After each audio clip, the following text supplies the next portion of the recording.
Okay, everybody, we are beginning our interviews here at the Boston International Book Fair, year 2013. And our first interview is with Marc Selvaggio. And Marc, welcome to our interview spot. Thank you, Michael. Just give us a little background. Where you come from, what your parents did, do you have siblings? What was life like up until college? And do it quickly. I was born in Pittsburgh, Pennsylvania. I'm one of 7 children, Italian-American background. My father, Herman Armando, started out in the printing business and went into typography and typography sales. So I got to see a lot of print material early on around when I was growing up. And at one point when I was a kid, he had bought a collection of books from a down-and-out printer named Arthur Gerber. And so we had this whole pile of books in the house that my mother said put them in the garage. But I got to look through and really some nice stuff. So I got to handle some early books early on, but not knowing what they were. But typography paper was around the house. And I said I grew up in Pittsburgh. I went to University of Pittsburgh. Between undergraduate and graduate school, my first job was with a library in Johnstown, Pennsylvania. And I had the opportunity then, one of the things they had me do was go out pick up books that were donated to the library.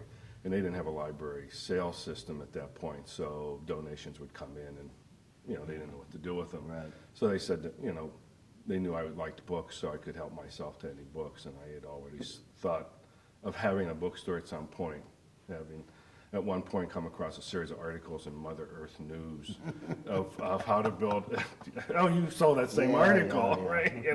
Mother Earth, man. All you needed was 200 orange crates, and you fill up a shop. And I thought it sounded like a great idea, and so I started getting books that way and through estates, and so I started filling up books in my basement in Johnstown.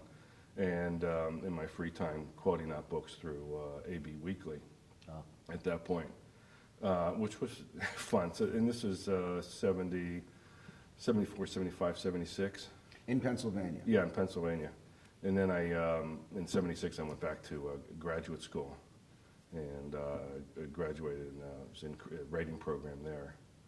And stayed on and started doing commercial business writing in Pittsburgh, working with various corporations like U.S. Steel and Fisher Scientific, and writing trade catalogs and sales material. So I started dealing with kind of sales propaganda of a sort. I guess you could. But a lot of it was business-to-business sales rather than commercial sales. So helping, people talking to other people on how to sell test tubes or scales or banking programs or all sorts of stuff. What was your major at the University of Pittsburgh? Writing. Writing, and then you got your graduate degree in it? Oh, undergraduate was, sort of basic liberal arts. Just, And then, the graduate degree in writing. When did you move to California? In 96. Okay, well, let's backtrack a little bit. And what happened after you graduate? You were saying you were in Johnstown, et cetera, et cetera.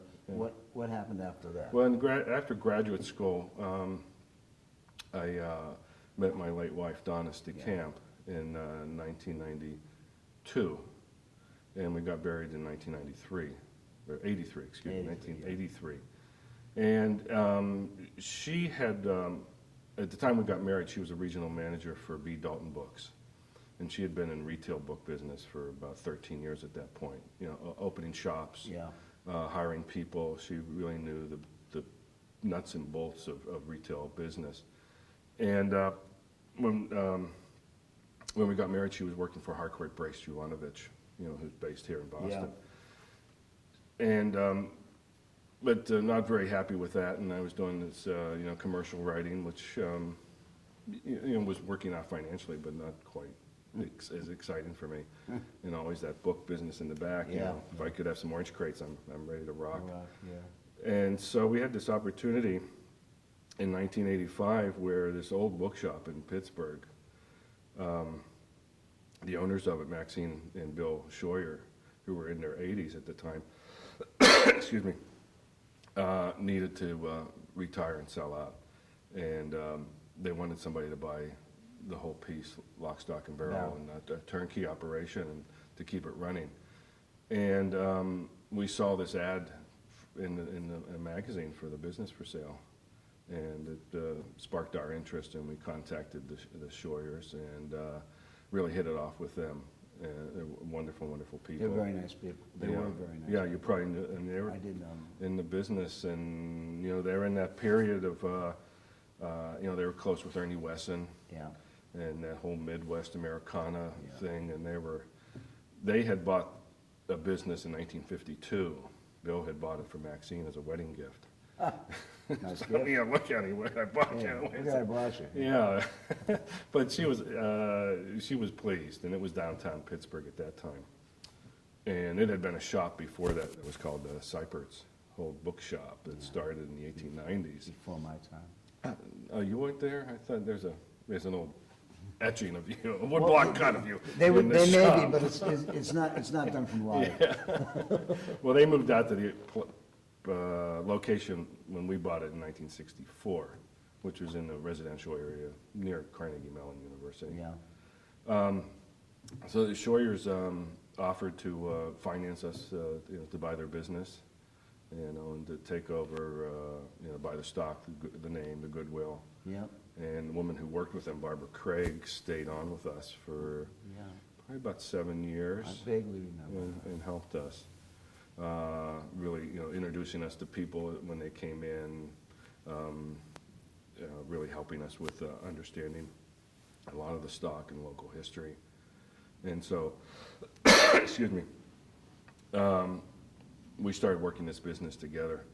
And the Schoyers had done a small catalog business Yeah. over the time. So over a period of, from 52 to 85, they put out 30 catalogs. It wasn't a main part of their business. Right. But it was some.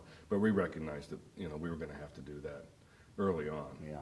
Because even though we cleaned out, the shop was just packed. It was just packed. It was one of those. Typical old bookshop. Yeah, it was one of those, you could get the door open and good luck getting in. Yeah. The great thing about it being packed is that they had so much stuff and in so many different areas, so it was more than a bookshop. There was a whole wall in the back that was just case just filled with scrapbooks, die-cut scrapbook Wow. albums. Wow. And another one of postcards. There were about 50,000 postcards in shoe boxes. Wow.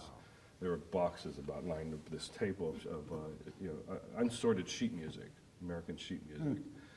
So there's just all this ephemeral material, printed ephemera, besides the books.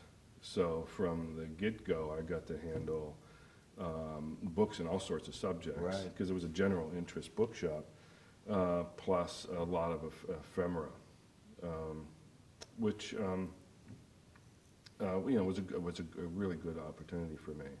I mean, as it stands out where my business has gone since then.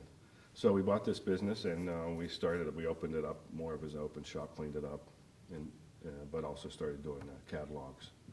And How long was it before you moved from Pittsburgh to California? 10 years. What precipitated that move on your, why did you do it? We started coming out to California for the book fairs. Yeah.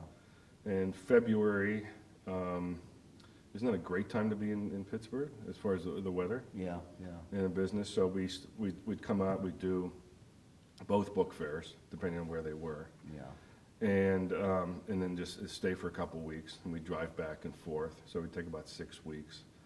And we started developing relationships with people in the Bay Area, like Ian Jackson and his wife, Right, and Peter Howard, and Allison Howard, and John Crichton, and the Valerian boys, John Durham and Mike Pincus.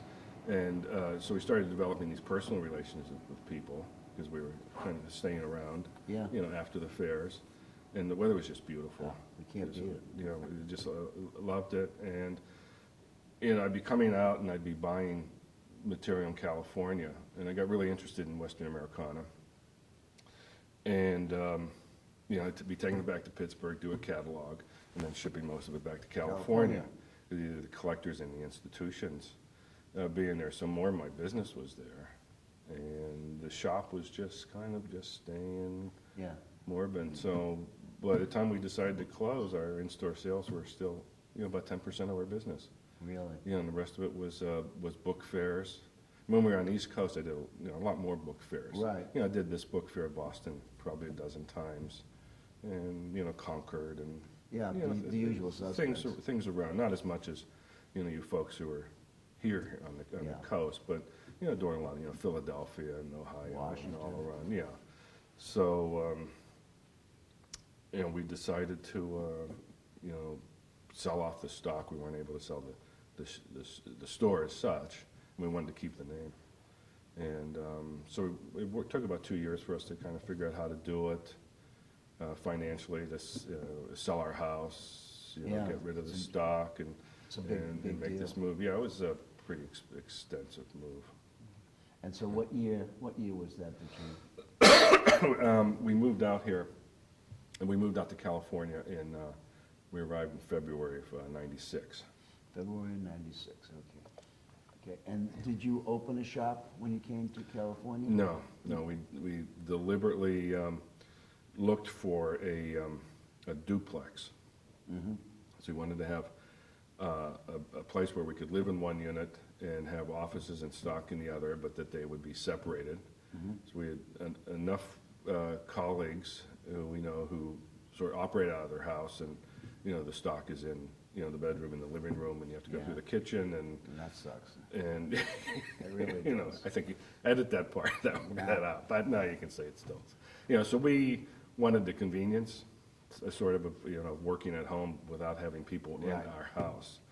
So we bought a duplex that were standalone apartments, but connected in a sense, but not through the doors.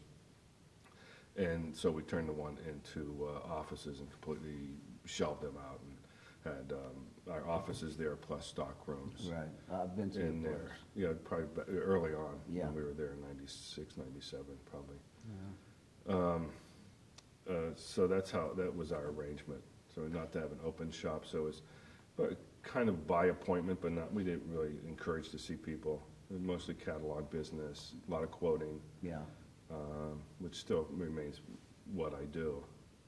How has the internet affected your business? Google Maps is great for finding restaurants near places, Yeah. things like that. Early on when it all started, we were in on Interlock. Yeah, that's Is- Dick is- Weatherford's. Right, I think it was then in Baltimore, and then when Biblio something had started up.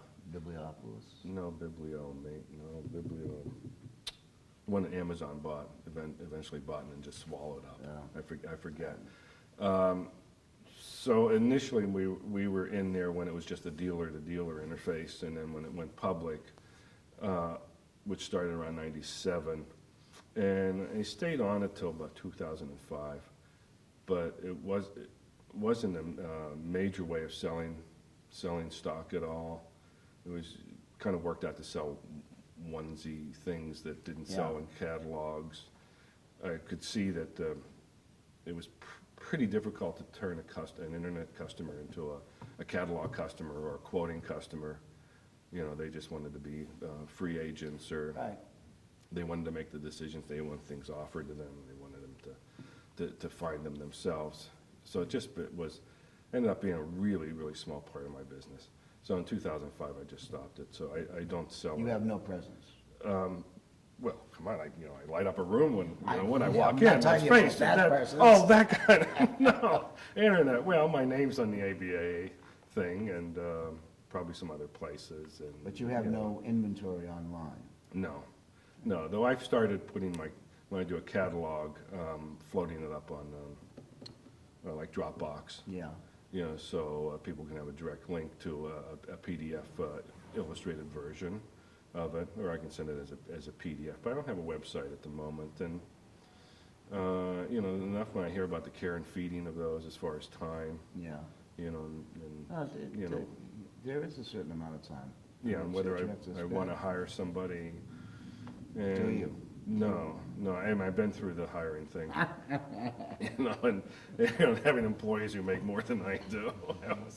wasn't enough. Tell me a little bit about when you moved to the Bay Area, who were some of your mentors and who were some of the people that you felt you learned a good deal from? Certainly Peter Howard. Peter was exceedingly generous to us.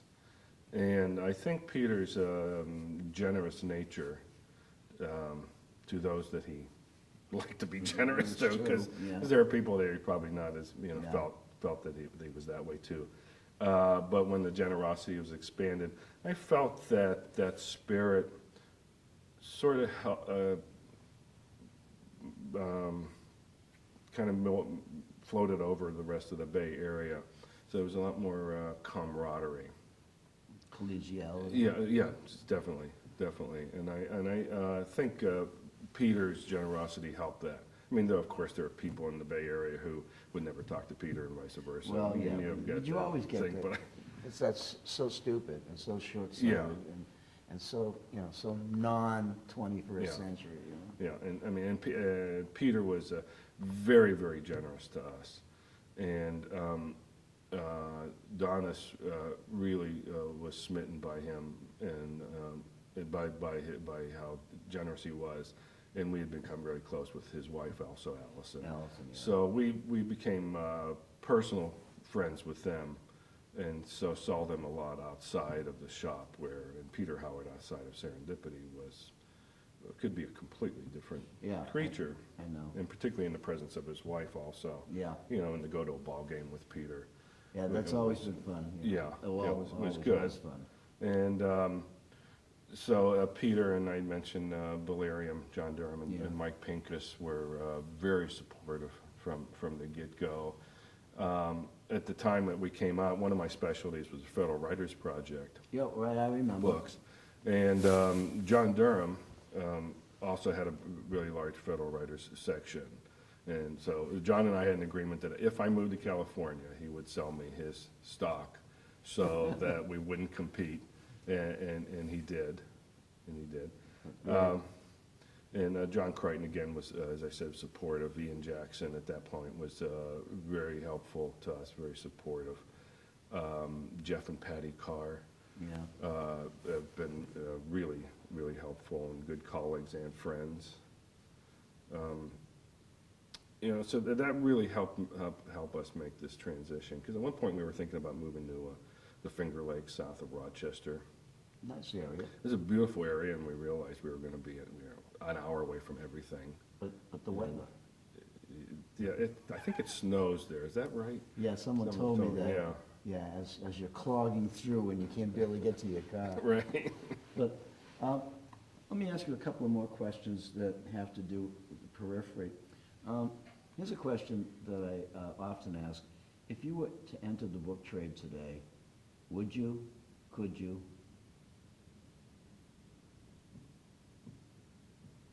Would I personally? Yes. You would? Yes. Could I? That would depend upon capital. Right. When I got into the business, I wouldn't have done what I did. And Donnis, we talked about this, so she would have agreed.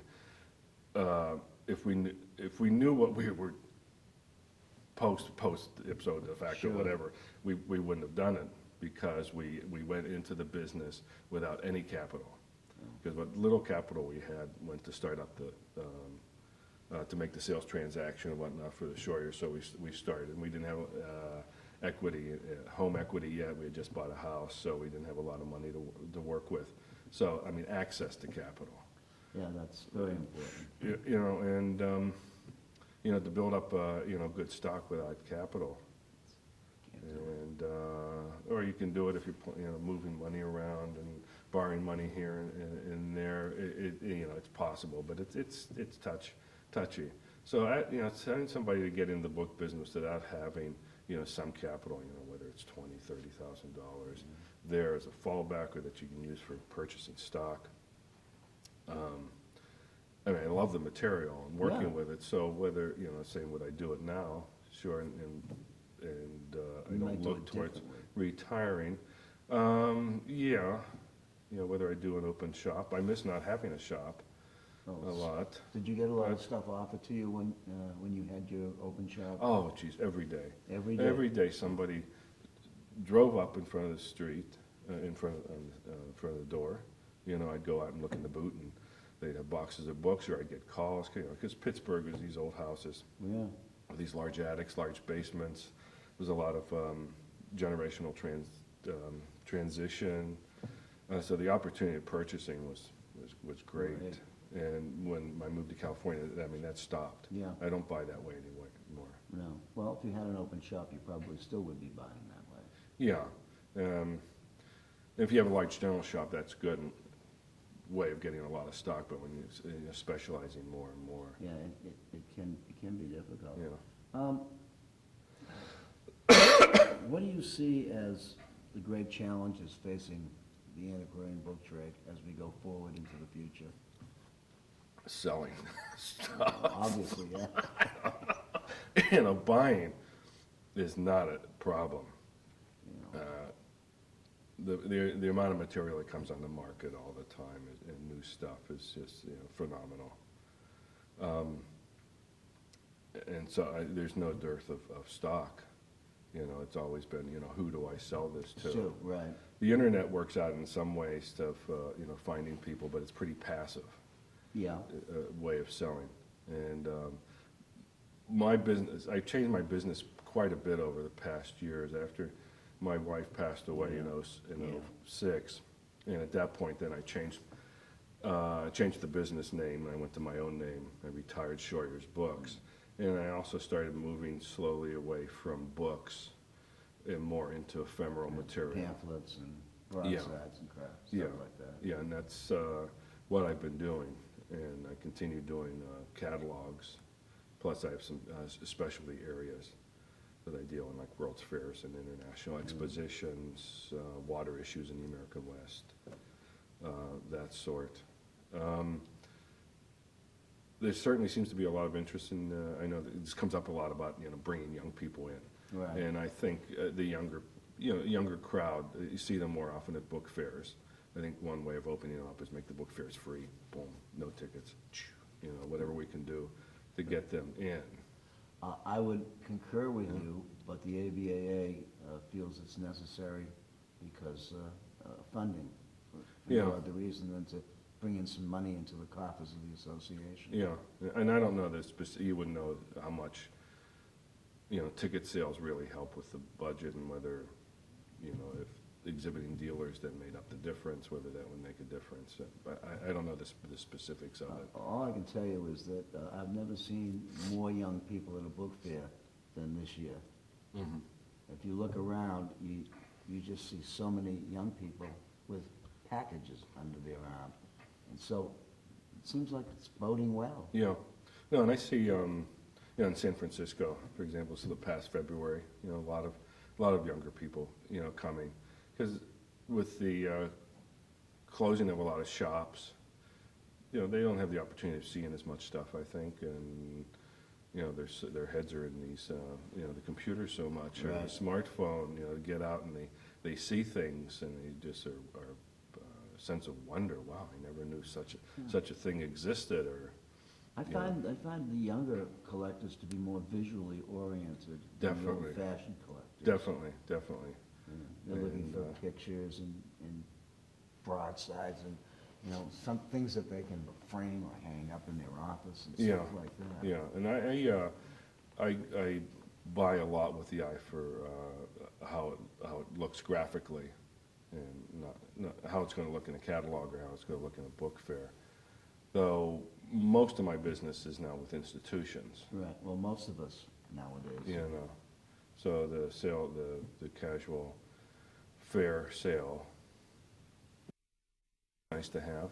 You know, and those people may buy more over time. Yeah, you know, it's pretty interesting. If you remember when you first came out to California and now, there must be a tremendous difference. In what way? Well, the people you deal with, the stock that you handle, the price structure that now Oh. is. Yeah, I don't deal with as many private collectors. as I did, but that's probably mainly because I'm not dealing in books as much. But the collectors with the internet have such a broader opportunity of buying stuff, you know, through eBay or Right. and the other sites that they don't have to depend on me. Where in the old days, you know, we'd have our customers Right. and Yeah, the old days. yeah, you know, and you could offer things to people and they would, you know, never have seen something before. Where now, I mean, it's a great to being a collector. It's a great time. I still feel like you need to see something in order to enjoy it, rather than looking at a line on the internet. And, Yeah. And ordering something, I don't know, it's not the same for me. Well, I think that's the book fairs are still pretty vibrant, and I think Absolutely. I think they're really coming back. I do too. And you know what? A half an hour is over. It is. Yeah. So I didn't. Fastest half hour on TV. Do you have something to show and I tell? didn't get to show you my find of the book fair, Okay, let's see this. which was my Paul Winchell Jerry Mahoney. doll Oh my God. in the original box, and there's Jerry. Oh my God. He's speechless right now. And as you know, Michael, of course, this is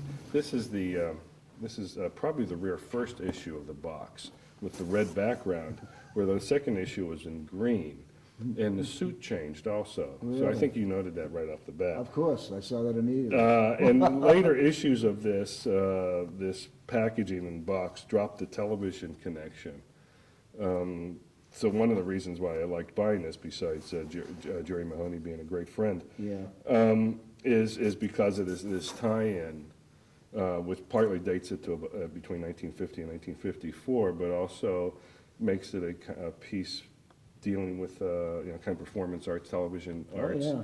and Very as a kitschy. topic, yeah, and it's a perfect thing for a you know institutional collection dealing with the television arts, history, popular culture, and television and whatnot. Imagine if you had this at your booth, how many people would come by and say, "Who's Jerry Mahoney? Who's Paul Winchell? Well, What's the ventriloquist?" well, to date us, anybody over 60 knows and Right. remembers. The other people they don't know, but they're just as enthused by Jerry as we all are. Right? Aren't we, Jerry? Yeah. Let me out of the box. Let me out of the box. And later, Jerry will take. Yeah, we'll take you. I'll take you. Okay, with that, we'll say thank you to Mark and his dummy Jerry. Thank you. Yeah, which one was the dummy? I'm We not don't for me to say. We don't say. Thanks, Mark. Enjoy it. Thank you, Michael.